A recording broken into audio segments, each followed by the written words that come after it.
You ready? I'm ready. All right. I'll go ahead and introduce myself real quick. My name is Dave Vans. I'm with the Orlando Life.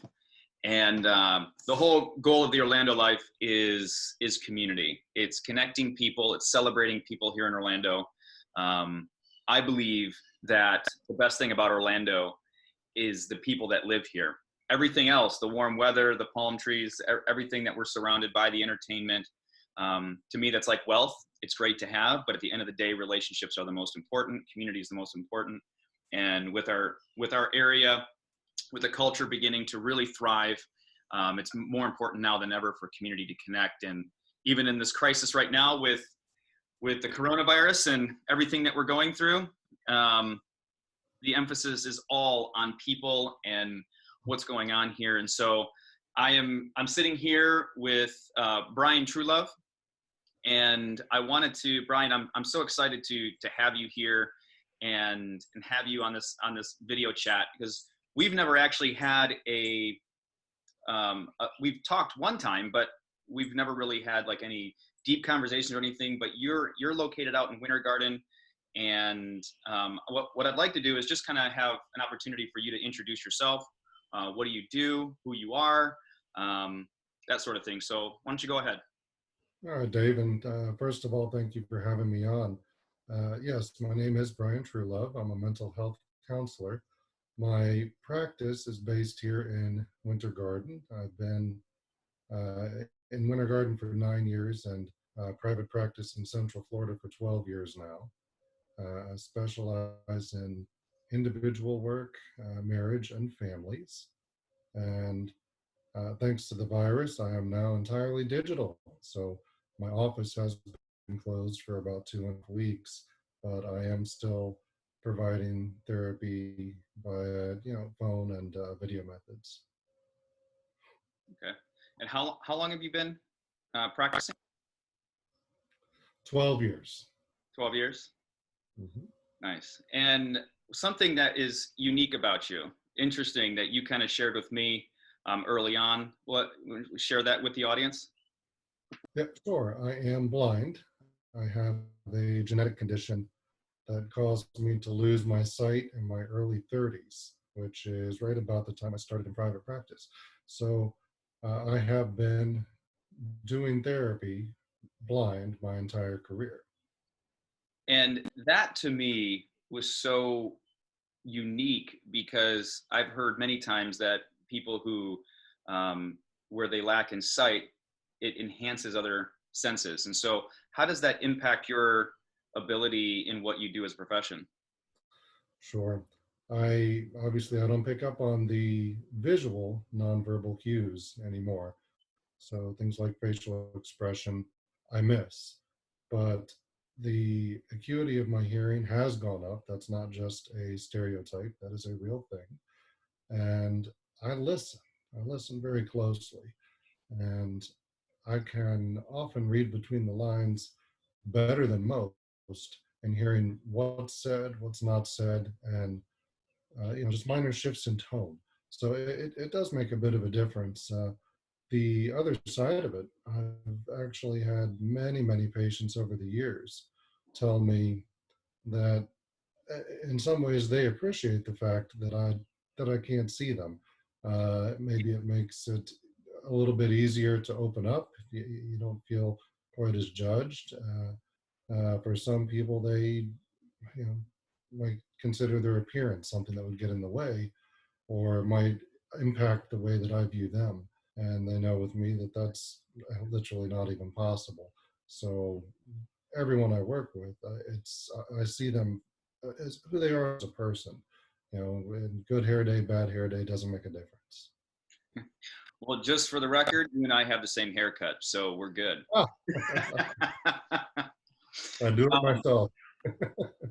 So the reason why I wanted to jump on, I had been thinking about this for the last couple weeks, just thinking about, the whole situation. This is my third week now in quarantine, where we have literally been cooped up in our home. And I have a family of 4. I have 2 boys, 16 and 11. My wife's a teacher. She's been working, and I work in brand marketing. And we don't have a large home, so we have figured out where we all exist when we want to work and just kind of invest in ourselves to have alone time. But then we also come together. And so I'm blessed where, for the most part, nothing's perfect, but my boys are self sufficient. It's the way we've raised them. We've tried to adapt our home to the situation. My youngest is in jujitsu. My oldest does wrestling. 2 months ago, we happened to buy a wrestling mat. And so we transformed our dining room. We got rid of the table and put in a wrestling mat. And, which has kind of encouraged us to do yoga in the morning and to really, make the best of it. And I've made my home my paradise. And it has been quite livable.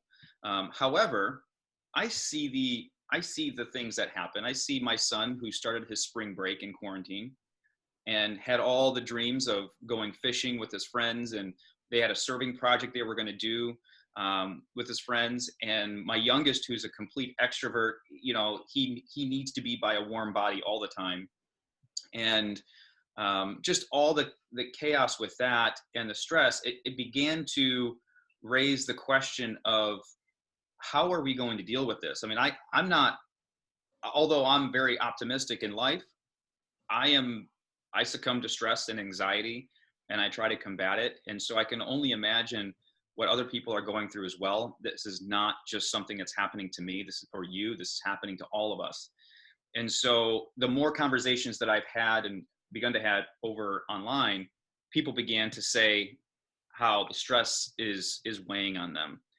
And I started thinking about friends who were married and maybe had, some marital problems to begin with, and now this is going on, and they're on top of each other, and with other kids that maybe it's just a different situation. So being single and being home. So there was a lot of things that I wanted to talk about. And so I'm really glad, and thank you so much for being on here with me, because I would love to dive into kind of approaching this pandemic and kind of getting your feedback and some thoughts on how maybe people can cope and people can deal with this. So just to get it started, let's talk about marriages.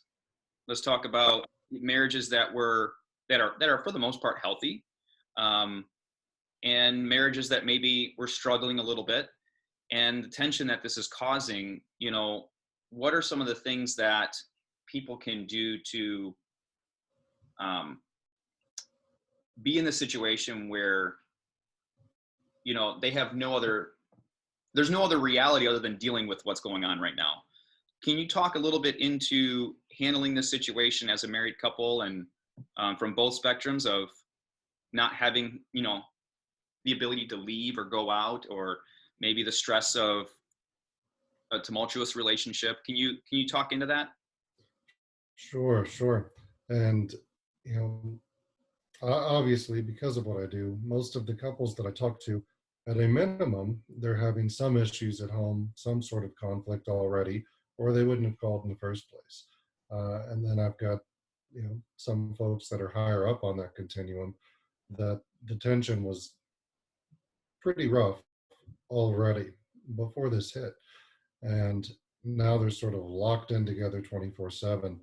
And I can tell you from the people that I've been talking to, the anxiety is very real. It has skyrocketed. So, depending on where you are, in your marriage, if it is a very, very difficult situation, you're going to have to take steps that are not normal, and just understand and expect that right now this is not a normal time. This isn't something, a seasonal flu that happens once a year. We get over it. I mean, people are the shelters. We have to stay home. So one piece I've been recommending is scheduling. Literally scheduling every day, just as if it were a standard work day, even though you're going to be at home, so that you have different times to do different things. And on the schedule, I would like to see some alone time. Now, as you mentioned, your younger son being the extrovert, alone time to him is probably going to feel like punishment. So I'm not necessarily recommending that for everyone. But when we're talking about a married couple that's already having a hard time, an hour apart a day is probably going to be helpful, where you're able to take some space, take a break, and uh, certainly it's not what it used to be as far as where you can go and what you can do. But even if it's at a different end of the house and you take an hour to read a book and be by yourself, that's going to be good for your mental health. That's going to give you time to pause and recharge. Hmm. You know that. So would you say that that is the way to set boundaries? Because I mean, it's interesting. Like we talk, you know, being in relationships, it's good to have healthy boundaries, but you're stuck in a boundary, you know. Um, Right. and so it can be tough. So those are, I mean, do you want to expand on that a little bit more on the boundary aspect, or do you feel like that was the best way to kind of handle boundaries, was just to schedule an hour of kind of alone time? Right. And you could take it further. It could be an hour each, where many people, not everyone, but many people have children. So the idea of we're going to take this hour from 12:30 to 1:30 in the afternoon, and we're both going to go sit and do our own thing, that might not be realistic. We might have to take turns. Somebody's going to watch the kids while the other one gets a break. Um, and outdoor exercise is still on the table. Do that. Go for a walk by yourself. Not everything has to be a family affair. There's nothing wrong with taking time to do that alone, so that you can still maintain healthy boundaries and you don't have that sense of, oh my goodness, we're constantly in each other's face. Taking a break is a good thing.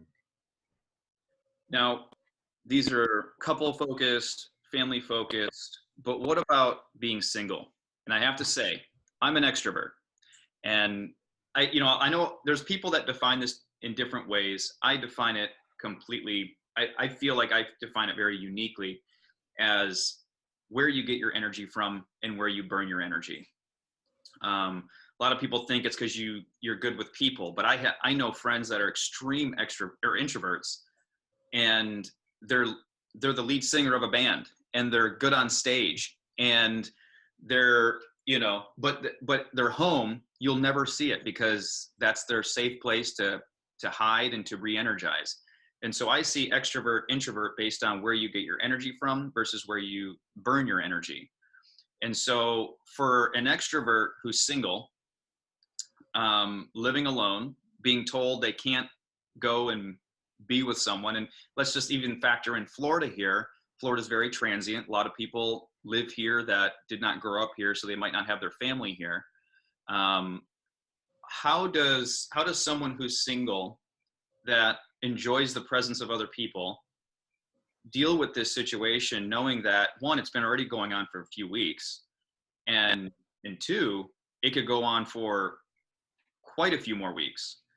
How do they approach this from a stress standpoint and from a manageable standpoint? Right. And I will say I agree with the way you define introvert and extrovert. I myself am very much an introvert, yet I've made my life's work meeting new people and developing relationships with them. So what we do doesn't always fit with the typical label of introvert extrovert. And it is about where you recharge, where you find your energy. Sort of like you were mentioning your son, uh, he needs to be around people to have his energy up. And that is a true extrovert. So, those who are single, those who live alone and happen to be extroverted in nature and really, really get their fuel and their energy from being around others, right now is going to be a very difficult time. Uh, One thing you mentioned was Orlando being such a transient area. And of course, that's absolutely true. But in a way, that could be a benefit because those of us who live here, we're kind of used to, we have friends that are here and then move. We have, less family around typically than other parts of the country. So this isn't entirely new territory for most of us. The bigger picture, though, is that even if you're single and you're following all of the state guidelines and the social distancing, that does not mean that your social life is over. You know, just in the neighborhood that I live in, we have a neighborhood Facebook group, and people have been talking about who needs what, how can we help, and some of the single people have spoken up on this exact topic of, hey, we're bored, we're lonely, uh, we don't really have anyone to talk to, and they're setting up times. You know, I'll be out on my front porch at 5 p.m. today. Anybody who wants to come by and have a conversation, I'd love to meet you.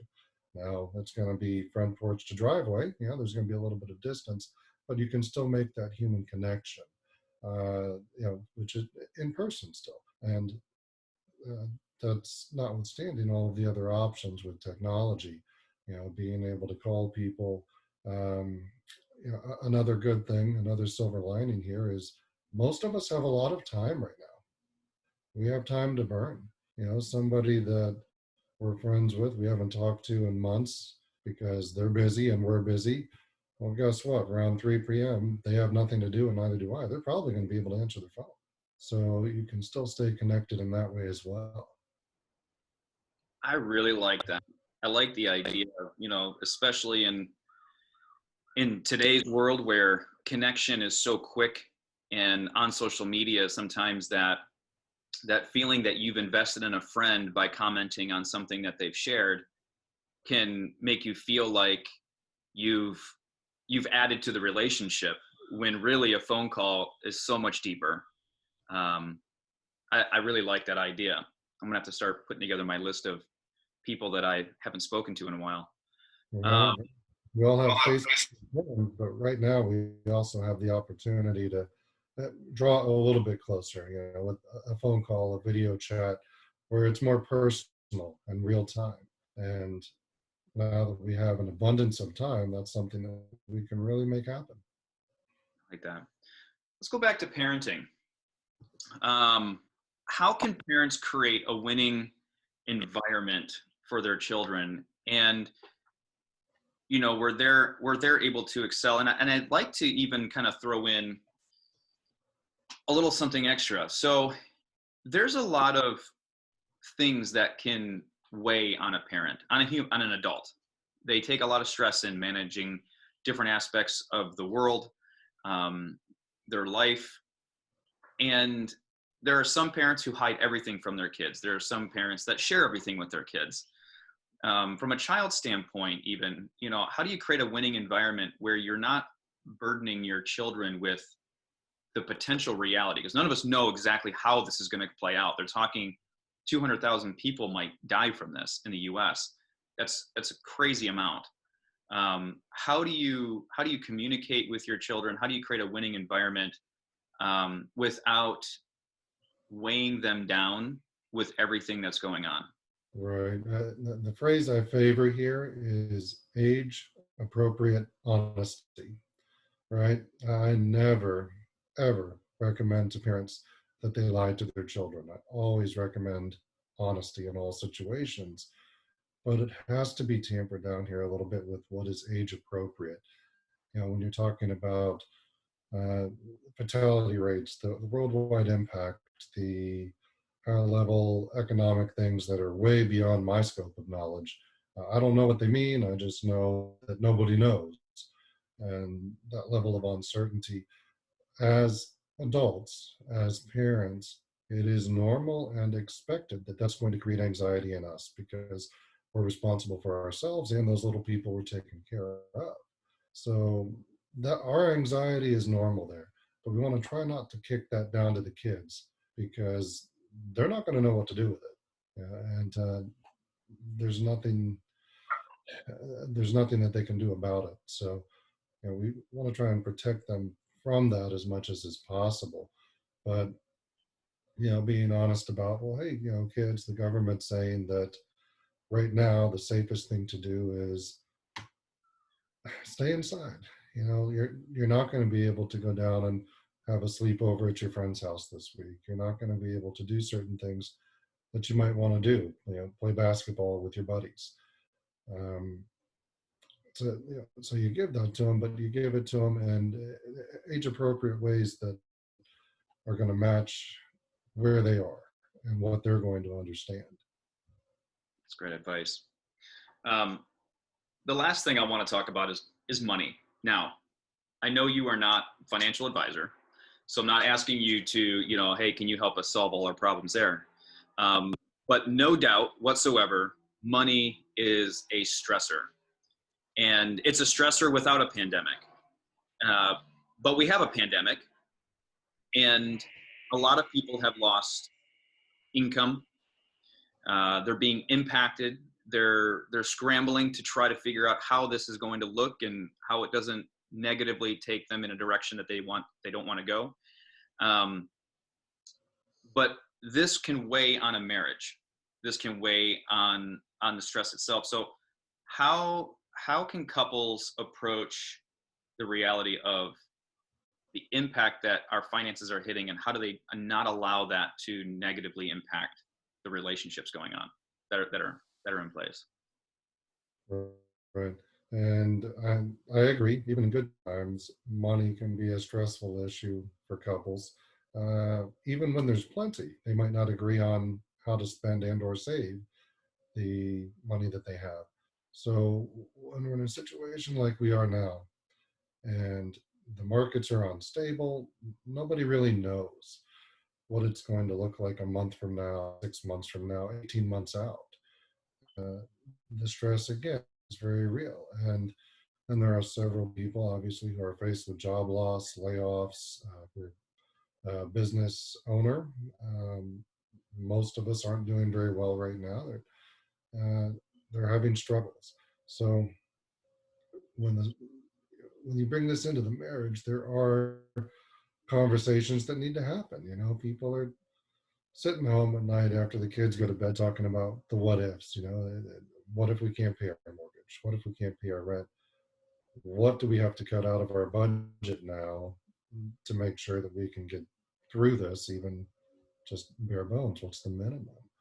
And I see this as an excellent opportunity because it is going to do two things. One, again, the abundance of time. The abundance of time here is a huge benefit because we are not busy. We're not we're not busy like we used to be. Where we might only have 10, 15, 20 minutes to try and have the discussion at the end of the day before it's really time to get to bed, so we're not dragging for tomorrow. We don't have that compound stressor of a time crunch. So we're able to take our time in addressing this and having a cool and calm conversation about what the reality could be and what we're looking at, best and worst case scenario. The other opportunity I see here is that this is a problem that for which there is no blame. A lot of times couples, when they're in any sort of disagreement, but certainly in money, it can become a blame game very quickly. And I always recommend getting away from blame culture. And in this case, there is no blame culture. It's not even possible. I didn't create this. My wife didn't create this. This was thrust upon us. And in that situation, it's very natural then to lock arms and say, we're a team. It's you and me against the world, and we're going to figure this out together. And the byproduct of that is anytime you have a couple who works together as a team to address an issue, it brings that couple closer together. So, um, I agree with your point of the finances adding stress to the marriage, but because of the way we're positioned in this particular situation, I see the opportunity for benefit. That is a great point. As an eternal optimist, I like it. Um, well, I appreciate you. I was hoping to take this live. Unfortunately, it didn't work. I would have kind of opened it up to maybe some people asking some questions. But with that being said, if people want to get a hold of you, if they feel like they need someone to talk to, is that something that you are open to right now, from hearing people and looking at maybe using your services? Sure, absolutely. As I said, my physical office has been closed for over 2 weeks, but my practice is still open. I'm doing everything through technology. So if you're open to video chat or if you're open to using the phone, I can do either one. And uh, I'm available. I'm pretty easy to get a hold of. If you go to my website, uh, my cell number is on there. You can call, you can text, email works too. Awesome. And I'll put the website in the comments or in the description of this video for all to see. So, Bryan, I appreciate your time and the incredible insight that you gave to the people who are watching this that are maybe facing some struggles and just need to kind of hear it maybe from someone else or just have some ideas on how to approach this stressful and anxious time. So, thank you so much. Wish you and your family well, and hopefully it'll be over soon enough. Yes, thank you. Thank you for having me. The same to you. Take care. All right, we'll see you. Yeah.